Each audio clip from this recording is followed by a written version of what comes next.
What I'm going to talk about in this video is an alternate method of getting your car up on jack stands. The car's up on the lift at the moment. It's obviously not up on jack stands, and I've done this just to show you what I'm going to do, and then I'll demonstrate how to lift it up later on and put it up on jack stands. And one of the reasons I wanted to do this was, whilst it's pretty easy for me because I got a lift, but if I needed to do it in another shed or for other people to help them out, to get it up on jack stands is one of the more difficult parts of doing stuff to your own car with these Porsches. So this is what I've come up with. I'm going to lift it on the pinch seam here. So instead of jacking it up on the jack points or on a part of the suspension or something like that, I'm going to use the pinch seam. Pinch seams have been used for jacking up for years. You just want to be careful not to damage things. And the pinch seam in here, especially at the back here, just forward of the rear wheels, is an extremely strong part of the car because there are lots of big pieces that come together that make the car very, very stiff in this position. Everything's riveted together and the pinch seam's extremely strong. So you can easily lift the car up on this. What you want to do though is ensure that you distribute the weight evenly so we don't damage the seam here, and also be cognizant of the different bits that are underneath here so you don't do damage to those. Because whilst we can see this here at the moment, normally that underfloor panelling would be here and you wouldn't be able to see this stuff. I've used a little jig, I'll show you a few more details of that in a moment, that just sits up in here like this, and I use a trolley jack just to push straight up, and that just lifts both wheels very, very evenly because the weight distribution front to rear is about 43 and 57%. So if I'm jacking it a little bit rearward of centre, then it lifts both wheels very, very evenly, and then you can just shove your jack stands underneath it. The thing that you really need to be careful of are the air conditioning pipes on the right hand side here.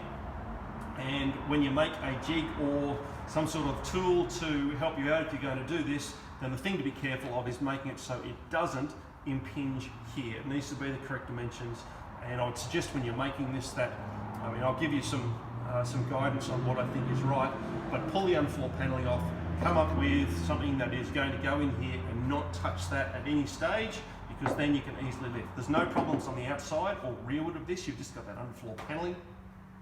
And on the left hand side there's nothing at all. This is all a void, it's only on the right hand side here that you need to be a little bit concerned.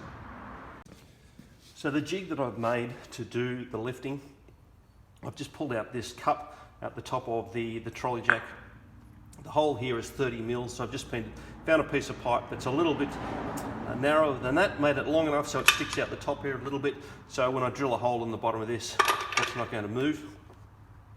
The width of this, you need to make it relatively wide, because what I want to do is distribute that weight of the car over as wide a part of the pinch seam as possible. You don't want to do it in narrow, and I'm certainly not going to do that and try and lift it with that, because that will just trash the pinch seam.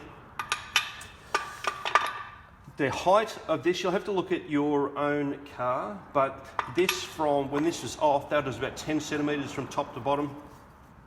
This is about 4 centimetres, and with that on there, so that total of about 14 centimetres easily fit under the car. Now this is a stock suspension car, so there are going to be cars that are a little bit lower than that. And this also isn't a low profile jack. So depending on what you've got, you'll just have to adjust things as required. Other things about it, so the width of that, I've got it, that's about 15 centimetres.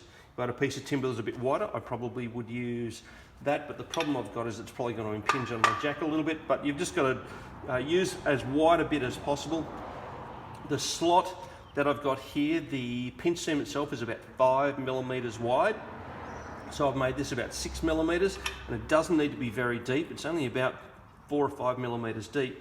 And the reason for that is when the pinch seam is stuck in there, I don't want it sitting all the way down in here, because then as the angle of things change, as it lifts, it's going to put some pressure on the pinch seam. I just sort of want it to rotate in the bottom there and just not be able to slip out.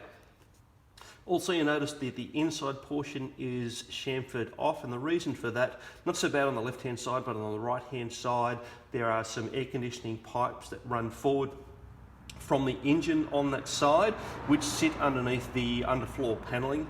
So you'll just need to adjust the width of that's probably 6 or 7 mil there, and an angle probably 60 degrees or so. and that kept it well clear.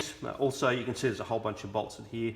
I was a bit worried that this might split, so I put a whole bunch of bolts and clamped that all together so it couldn't. If I was a metal worker, I'd make this out of metal, but I'm not. I've got a whole bunch of woodworking tools, so this is what I came up with, and it seems to work reasonably well. When you're positioning your jack, it needs to be far enough forward from the position where you're going to place that rear jack stand. I find that pretty much directly in line with the door handle worked for this particular trolley and the jack stands that I've got. But you've just got to work that out for yourself. And the reason you want to do that is obviously so when you lift this up and the wheels are going to be firmly planted on the ground from your trolley jack, that you're easily able to put the jack stand in place.